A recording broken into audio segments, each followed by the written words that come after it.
Hello everyone, welcome back to AR Mathematics Coaching, a channel for all the solution of your mathematics queries. Hi class 12th, how are you बच्चा? I hope आपको question number 1 to question number 18 अच्छे से समझ आ गया होगा. जिन बच्चों ने वो नहीं देखा है बच्चा, लिंक डिस्क्रिप्शन में है, आप जाओ वहाँ चेक कर सकते हो अगर आपने वो क्वेश्चंस नहीं करे हैं. तो मैं आज क्वेश्चन नंबर 19 स्टार्ट करा रही हूँ. बेटा एक्चुअली इस एक्सरसाइज में सारे ही क्वेश्चन आपसे यही पूछेगा कि बताओ ये कॉन्टिन्यूस है या नहीं है.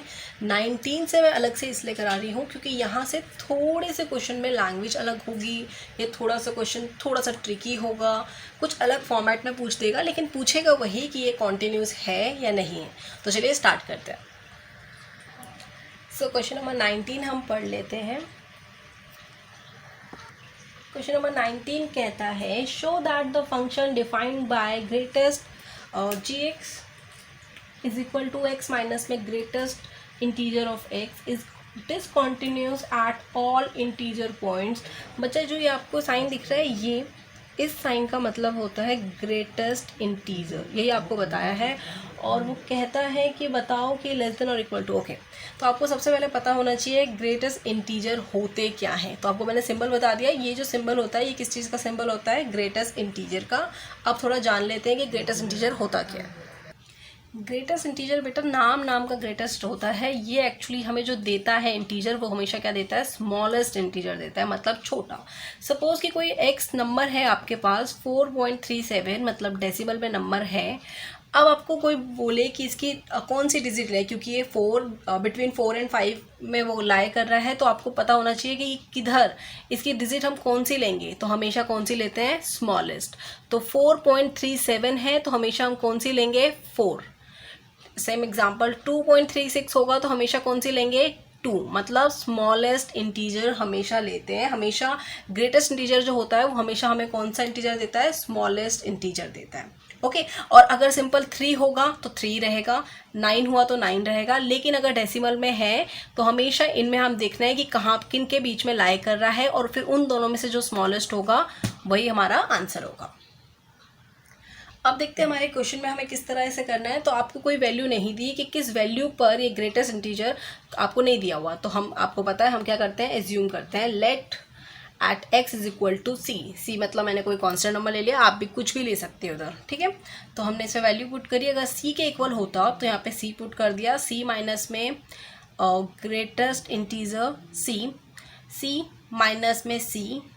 अब क्या आया? c में से c गए 0, तो मेरा क्या आ रहा है? 0 आ रहा है. अब हमें चेक करना है लेफ्ट हैंड लिमिट और राइट हैंड लिमिट में भी 0 आ रहा है या नहीं.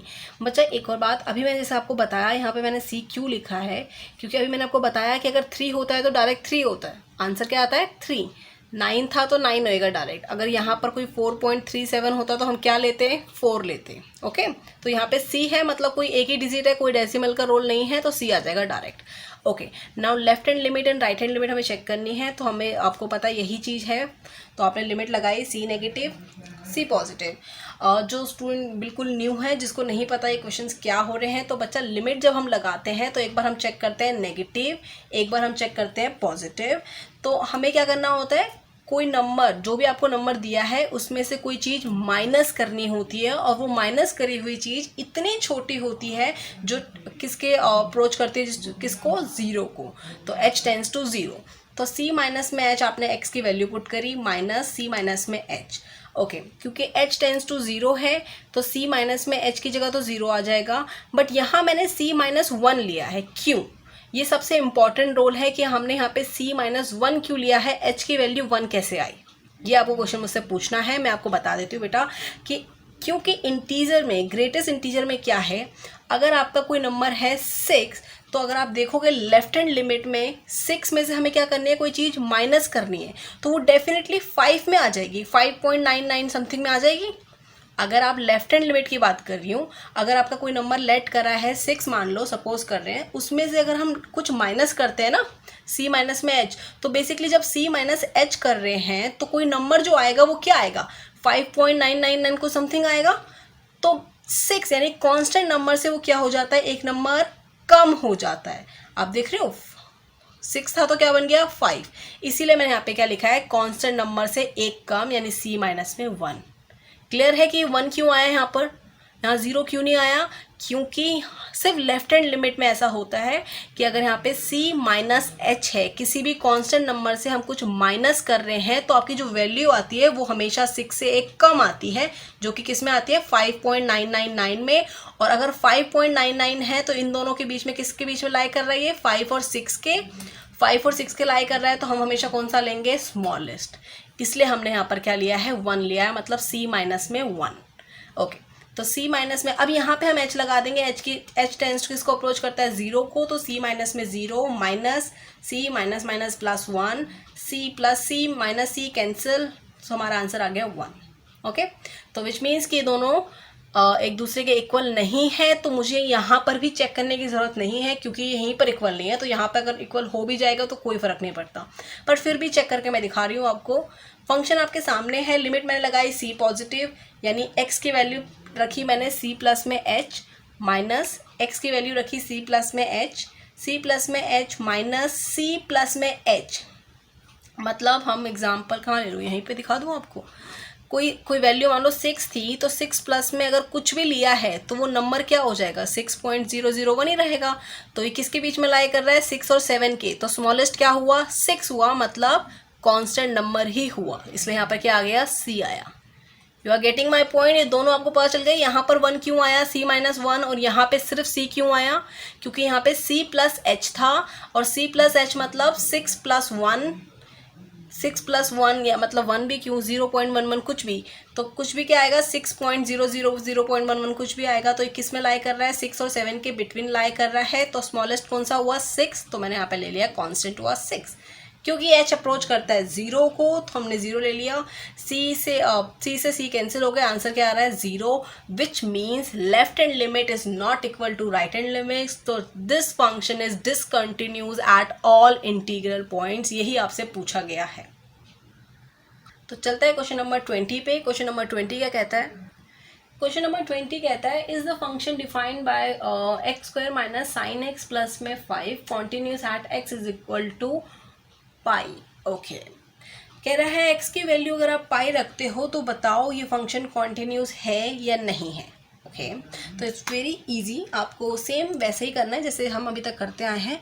बट बच्चा, मैं करने से पहले आपको एक चीज़ बता दूं कि अब जितने भी क्वेश्चन हमारे स्टार्ट होने वाले हैं उनका लेफ्ट हैंड लिमिट आप यहाँ लिखोगे तो राइट हैंड लिमिट नीचे सॉल्व करना, क्योंकि यहाँ पर बहुत सारी आएगी। तो यहाँ पे आप देख रहे हो कितनी कट्टाबिट्टी हो रही है, क्योंकि यहाँ पे स्पेस कम था तो उसकी वजह से मैंने गलत डिजिट लिख दी थी। तो आप इसको क्या करना है? नीचे लिखना। ओके, तो स्टार्ट करते हैं। आपको पता है कि पाई की वैल्यू अगर हमें रखनी है तो क्या आएगा? तो सबसे पहले पाई रख लेते हैं। At x is equal to pi, function आपके सामने है एक्स स्क्वायर माइनस में साइन एक्स प्लस में 5। तो आपने वैल्यू पुट करी, पाई रखा, तो क्या आया? Pi square minus sine pi plus में 5। पाई स्क्वायर माइनस साइन पाई की वैल्यू आपको पता है 0 होती है। आपने 11th में ट्रिग्नोमेट्री वाले उसमें आपने पढ़ा होगा कि साइन पाई की वैल्यू क्या होती है? 0 प्लस 5। तो आपका एफ एक्स में एक्स इज इक्वल टू पाई रखने पे आंसर आ रहा है एक्स पाई स्क्वायर प्लस 5। अब आपको चेक करना है लेफ्ट हैंड लिमिट और राइट हैंड लिमिट में अगर यही आ रहा है तो ये फंक्शन क्या है? कॉन्टिन्यूस। सिंपल। तो अब हम चेक कर रहे हैं इसे लेफ्ट हैंड लिमिट और राइट हैंड लिमिट में। बच्चा, मैं आपको दोबारा कह रही हूँ, ये चीज़ आप पहले लिखना, राइट हैंड लिमिट वाली नीचे लिखना। ओके, तो आपको फंक्शन है एक्स स्क्वायर माइनस 7x। मैं आपको सिर्फ लेफ्ट हैंड लिमिट का पहले समझा रही हूँ, राइट हैंड लिमिट का बाद में समझाऊंगी। अब देखो, आपने लिमिट लगाई पाई नेगेटिव, क्योंकि लेफ्ट हैंड लिमिट है, नेगेटिव आता है, तो आपने लिख दिया एक्स स्क्वायर की जगह पाई माइनस में h whole square minus sine pi minus h plus 5। Okay, आपको पता है एच अप्रोच करता है किसको? 0 को। एच टेंस टू 0, तो ये आंसर आ गया पाई स्क्वायर माइनस साइन, यहाँ पर भी पाई आएगा, यहाँ पे भी आपने एच किसको करा? एच किसको अप्रोच करेगा बच्चा? 0 को, राइट। तो आपका आंसर क्या आया? क्योंकि पाई माइनस में एच मतलब पाई माइनस में theta is also sine theta, और साइन थीटा मीन साइन। यहाँ पे एक स्टेप में मिस हो गया तो मैं ऐसे लिख देती हूँ, मैं साइन एच प्लस 5, और एच क्या है? 0, sine 0 is 0। Okay, now plus 5, तो क्या आया? Pi square plus 5। तो अभी हमारा फंक्शन वाला इज इक्वल टू वाला लेफ्ट हैंड लिमिट से मैच हो रहा है। अब हम चेक करेंगे राइट हैंड लिमिट। ओके, तो राइट हैंड लिमिट में फंक्शन है x square minus sine x plus में 5, लिमिट लगाई पाई प्लस, तो पाई प्लस में h whole square minus sine pi plus H plus 5। आपको पता है यहाँ पे h टेंस टू 0 है तो आपने 0 लगाया, पाई स्क्वायर माइनस, क्योंकि सेम वही साइन 180 मतलब आप पाई भी लिख सकते हो, पाई प्लस में theta is equal to sine theta, sine pi plus में theta is equal to sine theta. तो यहाँ पर आ गया साइन थीटा मतलब h प्लस में 5 pi square minus sine h tends to किसके है 0 के, प्लस में 5, तो आपका आंसर आ गया पाई स्क्वायर प्लस में 5। The same left hand limit is equal to right hand limit, so this function is continuous at x is equal to pi. Okay. Now question number 21. Question number 21 के 3 parts है, तो आपको मैं first part करके दिखा रही हूँ, बाकी 2 पार्ट्स आपको खुद करने हैं। ओके तो क्वेश्चन नंबर 21 कहता है discuss the quantity of the following functions, और फंक्शन आपके सामने है, तो आपको नहीं दिया हुआ कि किस पॉइंट पे आपको ये प्रूव करना है ये कॉन्टिन्यूस है या नहीं, तो आप क्या लेट कर लोगे, let at x is equal to c, आप कुछ और भी लेट कर सकते हो। तो फंक्शन में हमने पुट करा c, तो ये बन गया sine c plus cos c. अब मुझे देखना है मेरी लेफ्ट हैंड लिमिट और right hand limit sine c plus cos c आ रही है या नहीं। तो पहले मैं सिर्फ लेफ्ट हैंड लिमिट कर देती हूँ। बच्चे मैं आपको दोबारा बता दूँ कि ये प्लीज़ इसके नीचे करना, ये मैंने स्पेस के चक्कर में कर दिया है, आप प्लीज़ इसको नीचे करना। ओके तो लेफ्ट हैंड लिमिट मैं सॉल्व करा रही हूँ पहले। तो आपके सामने फंक्शन आपके सामने है, आपको लिमिट लगानी है c नेगेटिव, तो आपने लगा दी sine c minus h plus cos c minus h, क्योंकि x की जगह मैंने वैल्यू लिख दी बिकॉज h टेंस टू 0। ये बच्चा फॉर्मूला बना रहा है साइन a माइनस बी, जिसका फॉर्मूला ये लिख दिया है मैंने यहाँ पर, ये a प्लस बी का है तो a माइनस बी में भी कुछ नहीं होता, सेम फॉर्मूला आता है। ओके तो फिर यहाँ पे और कॉस का भी लिख दिया, cos c a minus b, तो इस सेम फॉर्मूला आपको अप्लाई करना है। फॉर्मूला क्या होता है, साइन सी कॉस बी माइनस कॉस सी साइन एच, क्योंकि ये a है और ये b है, तो फॉर्मूले के अकॉर्डिंग पुट कर दिया, प्लस का साइन सेम इसके अकॉर्डिंग इसमें पुट कर दिया। ओके नाउ साइन सी का साइन सी कॉस एच, क्योंकि h क्या है 0 को बिलोंग कर रहा है तो 0 पुट कर दिए, जहाँ जहाँ भी h था मेरा 0 पुट कर दिया। अब देखो साइन सी है मैंने एज इट इज़ लिखा क्योंकि इसकी कोई वैल्यू नहीं है। कॉस 0 बेटा 1 होता है, कॉस 0 क्या होता है 1, माइनस का माइनस, कॉस सी क्या है, कॉस सी क्या है, हाँ कॉस सी को cos c as it is मैं लिख सकती थी, और साइन 0 होता है तो उसको मल्टीप्लाई, बेसिकली दोनों को मल्टीप्लाई करेंगे तो 0 ही आएगा। नाउ प्लस का plus, cos c as it is, cos 0 is 1, plus का प्लस, साइन सी और साइन 0 इज 0 को मल्टीप्लाई करेंगे किसी से भी तो 0 ही आएगा, इसलिए मैंने यहाँ 0 लिखा है। ओके तो अब क्या हुआ, ये 0 से हुआ मल्टीप्लाई तो 0 ही आएगा, तो सिर्फ हमें बच गया साइन सी एंड कॉस सी, वो मैंने लिख दिया। तो ये तो इससे मैच हो रहा है। अब हमें राइट हैंड लिमिट चेक करनी है। राइट हैंड लिमिट में c प्लस लिखेंगे तो c प्लस एच आपने करा h टेंस टू 0, जहाँ पे भी h था आपने वहाँ पे क्या लगा देना है 0। पहले इसको मैंने फॉर्मूले के अकॉर्डिंग क्या कर दिया, खोल दिया, ये मैं आपको ऑलरेडी यहाँ लिख के दिखा चुकी हूँ। फिर आपने जहाँ पे भी h था वहाँ पे क्या लगा दिया, 0 लगा दिया। तो साइन सी कॉस 0 प्लस कॉस सी साइन 0 प्लस कॉस सी कॉस 0 प्लस साइन सी माइनस साइन सी साइन 0। साइन सी का एज इट इज़ कॉस 0 1 होता है, प्लस का प्लस, कॉस सी का as it is sine 0 is 0, plus का प्लस, कॉस सी का as it is cos 0 is 1, minus का minus, sine c as it is sine 0 is 0। तो अब देखोगे आप साइन सी का साइन सी 0 को किसी से मल्टीप्लाई करेंगे 0 ही आएगा, तो ये नहीं लिखते। कॉस सी का कॉस सी 0 को किसी से मल्टीप्लाई करेंगे तो 0 ही आएगा। तो बेसिकली यही आया है तीनों में, which means left hand limit is equal to right hand limit, this given function is continues at every value of x। Okay बाकी 2 पार्ट इसके जो हैं वो आपको खुद ट्राई करने हैं। नहीं अगर आपको आएंगे तो आप मुझे व्हाट्सएप भी कर सकते हो, आपके पास मेरा नंबर है। और अगर जिन स्टूडेंट्स के पास नहीं है बच्चा, कमेंट में आप जाओगे तो मैंने उसको पिंक कर दिया है, तो वो सबसे आपको टॉप पे दिखेगा। नाउ क्वेश्चन नंबर 22 में बोल रहा है discuss the quantity of the cosine, cosecant. बेटा ये बेसिकली कॉस है, कॉसेक है, सेक है और कॉट है। आपको बोल रहा है कि ये सारे फंक्शंस आपको बताने हैं कि ये कॉन्टिन्यूस हैं या नहीं है। तो जब फंक्शंस आपको बताने होते हैं तो आपको बस एक चीज़ याद रखनी है कि किसी का भी डिनोमिनेटर 0 हुआ तो वो फंक्शन कॉन्टिन्यूस नहीं होता। इसमें एक ही लिमिटेशन है, अगर किसी का भी फंक्शन 0 हुआ तो फंक्शन क्या नहीं है, कॉन्टिन्यूस नहीं है, वो उस डिजिट पर 0 पे क्या हो जाएगा, डिसकॉन्टिन्यू हो जाएगा। ओके, तो आपको मैं पहले cos x का बोला है, तो cos x का केस 1 से स्टार्ट कर रही हूँ। फंक्शन है cos x, let at x is equal to c, तो मैंने पुट कर दिया तो मेरा आया है cos c। Okay, now left hand limit right hand limit में हमें प्रूव करना है, तो मैंने cos को लगाया limit c negative c minus H, c positive c plus में h। ओके, नाउ ये आपको फॉर्मूला आता है, और अगर ये पहले इसको कर लेते हैं। आपको पता है a माइनस बी का फॉर्मूला क्या है, cos a cos b plus sine a sine b, तो इसके अकॉर्डिंग कर दिया, because here h tends to 0, value put करी, sine c cos c is cos c, cos 0 is 1, plus का plus, sine c का as it is लिखो, यहाँ आप लिख भी सकते हो साइन c, और cos साइन 0 इज 0, 0 को मल्टीप्लाई करेंगे किसी से भी तो 0 ही आएगा, तो answer is cos c। Okay, left hand limit हमें पता चल गई क्या है, cos c। अब हमें चेक करनी है राइट हैंड लिमिट।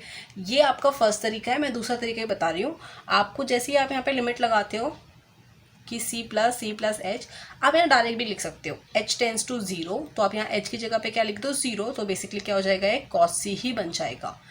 बेटा लेकिन एग्जाम में ना टीचर्स भी ऐसे कराता है, तो मैं तो प्रेफर करूँगी ऐसे ही करना, लेकिन ऐसे भी कर सकते हैं, ये गलत नहीं होगा। ओके, तो अब आपको दिख रहा है कि तीनों फंक्शंस तीनों क्या है, इक्वल आगे हैं, so the cos x is continuous for every value of x। तो दिस इज केस फर्स्ट, जहाँ पे कोसाइन का बोला हुआ था। अब आपको क्या करना है, अब आपको चेक करना है कॉसेक का। ओके, तो कॉसेक में बोल रहा है, हम स्टार्ट कर देते हैं, let x is equal to c। बेटा अब ध्यान से देखोगे तो कॉसेक को मैं लिख सकती हूँ 1 में साइन, तो ये साइन मैंने यहाँ c पहली वैल्यू डाल दी है c ना, तो अदरवाइज यहाँ पे मैं x भी लिख सकती हूँ, यहाँ पे वैल्यू ना डालूँ तो ये क्या बन सकता है, सीधा कॉसेक का मैं लिख सकती हूँ साइन x। अब आपको दिख रहा है साइन x किस वैल्यू पे 0 होता है, तो साइन x आप ध्यान से देखोगे तो यस, साइन x 0 होता है किसी वैल्यू पे, और वो कौन सी वैल्यू होती है, आपने 11th में पढ़ी है। तो आप यहाँ लिख दोगे sine x is equal to 0, then fx is not defined, तो आंसर आपका क्या हो जाएगा, नॉट डिफाइंड। इसको मैं कॉन्टिन्यूस नहीं बोल सकती, which means sin x is continuous at every value of x except sin x is equal to 0। sin x सारी वैल्यू पे क्या होगा, कॉन्टिन्यूस होगा, किस वैल्यू को छोड़कर, sin x is equal to 0। और sin 0 कब होता है बेटा, आपने पढ़ा होगा 11th में n पाई में, तो आप यहाँ पे सीधा लिख दोगे, सो cosec x is continuous at every value of x except x is equal to n pi, क्योंकि यहाँ पे 0 साइन की 0 वैल्यू पे x क्या होता है, n pi. So this is your case second. Now case third हो रहा है सेक भी सेम एज इट इज होता है बेटा। सेक को मैं कैसे लिख सकती हूँ, 1 में cos x, वेयर 1 में cos x is continuous at every value of x except cos x is equal to 0। मैंने बताया आपको डिनोमिनेटर आपका 0 नहीं होना चाहिए, तो आपको देखना है कि cos x 0 कब होता है, तो ये आपने 11th में पढ़ा होगा कि कौन सी वैल्यू पे होता है, इस वैल्यू पे 2n प्लस में 1 पाई अपॉन में 2, तो ये वैल्यू पे cos x क्या होता है, 0 होता है। तो आप यहाँ लिख सकते हो sec x is continuous at every value of x except x is equal to 2n plus में 1 पाई अपॉन में 2। ओके बेटा, नाउ फोर्थ पार्ट में क्या है, कॉट है। कॉट को हमें पता है साइन एक्स अपॉन में कॉस एक्स अपॉन में साइन एक्स लिख सकते हैं, और साइन एक्स डिनोमिनेटर है, तो यहाँ पे 0 कब होगा, सेम फर्स्ट वाली की तरह, सेकंड वाली की तरह, तो आप यहाँ लिख दो sine x not equal to 0, then cot x is continuous at every value of x. But अगर ये इसके इक्वल 0 के इक्वल आ गया, then cot x is discontinuous at x is equal to n pi. ये वैल्यू होती है साइन एक्स की, इफ साइन एक्स क्या होता है, यहाँ पे 0 होता है। ओके, नाउ क्वेश्चन नंबर 23 हम पढ़ लेते हैं। क्वेश्चन नंबर 23 क्या कहता है बेटा, क्वेश्चन नंबर 23 कह रहा है find the points of the discontinuity of F, जहाँ पे एफ आपको दिए हुए हैं। ओके, तो यहाँ पे साफ आपको दिया है, लेस देन का भी दिया है, ग्रेटर देन का भी दिया है, और इक्वल टू का भी दिया है। तो पहले मैं इज इक्वल टू का लगा देती हूँ। At x is equal to 0 put करी वैल्यू, तो मेरा आंसर है 1। देखना है लेफ्ट हैंड लिमिट में 1 आएगा नहीं आएगा, तो हम चेक कर रहे हैं। आपने करा साइन एक्स अपॉन में एक्स, लिमिट लगाई 0 नेगेटिव, साइन 0 माइनस में एच अपॉन में 0 माइनस में एच। ओके, नाउ लिमिट आपने लगाई आपको पता है साइन, ये चीज़ मैं यहाँ लिख देती हूँ,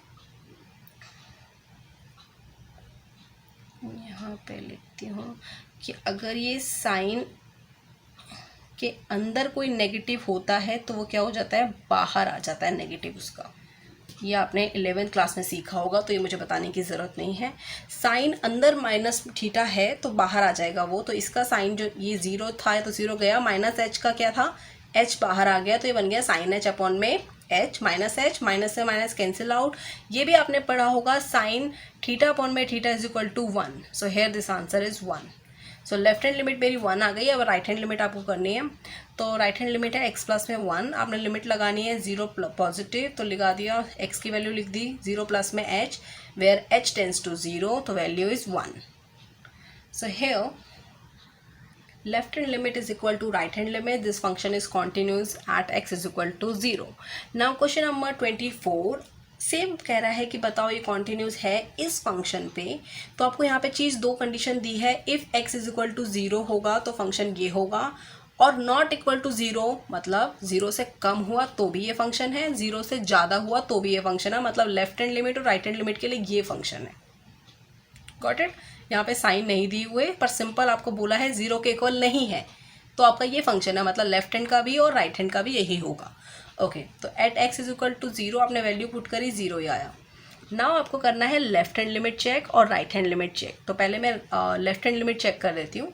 लेफ्ट हैंड लिमिट है बेटा एक्स स्क्वायर साइन 1 अपॉन में एक्स, फंक्शन आपको ऑलरेडी गिवन है, एक्स टेंस टू 0 नेगेटिव, तो जहाँ पे भी एक्स था वहाँ पे क्या लगा दो, 0 minus H square sine 1 upon में 0 माइनस एच। आपको पता है ये h है, नेगेटिव है, तो ये क्या हो जाएगा, पॉजिटिव। यहाँ पर भी नेगेटिव है, तो ये यहाँ पे एंगल है, एंगल आके क्या हो जाएगा, बाहर नेगेटिव हो जाएगा, राइट। आपको पता ना ये एंगल माइनस एच है, तो ये बाहर आके क्या हो जाएगा, नेगेटिव इधर आ जाएगा। Okay, now H square. अब आपने ये चीज़ 11th में पढ़ी होगी कि जब 1 अपॉन में कुछ वो दी होती हैं तो ये क्या करते हैं, लाई करती है इसकी वैल्यू और -1 बिटवीन 1, ये 11th में आपने पढ़ी होगी कि ये वैल्यू कहाँ लाई करती है, -1 से लेकर 1 के बीच में। तो बेसिकली ये सिर्फ आपको ऐसे लिखना है, ये 0 से मल्टीप्लाई होगी तो आंसर मेरा 0 ही आएगा। तो लेफ्ट हैंड लिमिट मेरी क्या आ गई, 0। नाउ राइट हैंड लिमिट का क्या है, सेम फंक्शन है, आपने लगा दिया 0 प्लस में एच स्क्वायर साइन 0 प्लस में एच, सेम एच का square H square sine 1 upon में एच, एच टेंस टू 0 क्योंकि ये 0 को अप्रोच करता है, multiply value between lies in 1 -1 and 1, तो जो भी 0 से मल्टीप्लाई होगा तो 0 ही आएगा। So left hand limit is equal to right hand limit, this function is continues at x is equal to 0। Okay, now question number 25, ये लास्ट क्वेश्चन है। आपको कहना है examine the quantity of function, आपको फंक्शन दिया हुआ है, same बोल रहा है x is not equal to 0, x is equal to 0, तो x इक्वल टू 0 होगा तो फंक्शन -1 लेना है, और अगर नहीं होगा मतलब लेफ्ट हैंड लिमिट और राइट हैंड लिमिट के लिए दोनों के लिए फंक्शन ये लेना है। तो पहले मैं इज इक्वल टू वाला कर लेती हूँ। At x is equal to 0 function आपने लगाया, आपकी वैल्यू क्या आ रही है, -1, क्योंकि कांस्टेंट नंबर पे वैल्यू नहीं लगती, लिमिट नहीं लगती, तो -1 आ गया। लेफ्ट हैंड लिमिट चेक कर लेते हैं, फंक्शन आपके सामने है, आपने 0 नेगेटिव लगाया, साइन x की जगह 0 माइनस एच, माइनस का माइनस, कॉस का कॉस, 0 माइनस एच, एक्स की जगह 0 माइनस एच। सेम आपको देखना है कि ये h क्या है, क्योंकि h अगर मैं यहाँ पे 0 पुट कर दूंगी, अगर h टेंस टू 0 कर दूँ तो ये बन जाएगा साइन 0, और ये क्या बन जाएगा, माइनस कॉस 0। साइन 0 0 होता है बट कॉस 0 0 नहीं होता, कॉस 0 की वैल्यू क्या होती है, 1। तो ये आंसर क्या आ गया, -1, जो कि इक्वल आ रहा है इसके। अब हम चेक कर लेते हैं right hand limit. Right hand limit पे भी सेम फंक्शन है, लिमिट आपने लगाई 0 पॉजिटिव साइन o प्लस में h minus cos o plus में h, सेम आपने because here h tends to 0, तो वैल्यू आ गई sign 0 minus cos 0।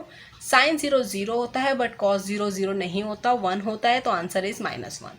Hair this function is continuous because तीनों आपके क्या है, इक्वल आ रहे हैं, तो आप सीधा लिख दो this function is continuous at x is equal to 0। मिलती हूँ नेक्स्ट क्लास में बच्चा, आप मुझे सारा वर्क व्हाट्सएप कर देना। Thank you. बच्चा, अगर मैथमेटिक्स रिलेटेड आपकी कोई भी क्वेरी है तो आप मुझे डायरेक्टली व्हाट्सएप भी कर सकते हो, और डिस्क्रिप्शन में एक लिंक होगा, दैट इज़ गूगल फॉर्म, आप मुझसे वहाँ से भी कांटेक्ट कर सकते हो। और अगर आपने अभी तक मेरे चैनल को सब्सक्राइब नहीं करा है तो प्लीज़ इसे सब्सक्राइब कर दो और बेल आइकन को क्लिक कर दो ताकि सबसे पहले नोटिफिकेशन आपके पास आए। अगर आपको मेरी वीडियो अच्छी लगी है तो प्लीज़ इसे लाइक कर दो, कमेंट कर दो एंड शेयर कर दो। Thank you so much.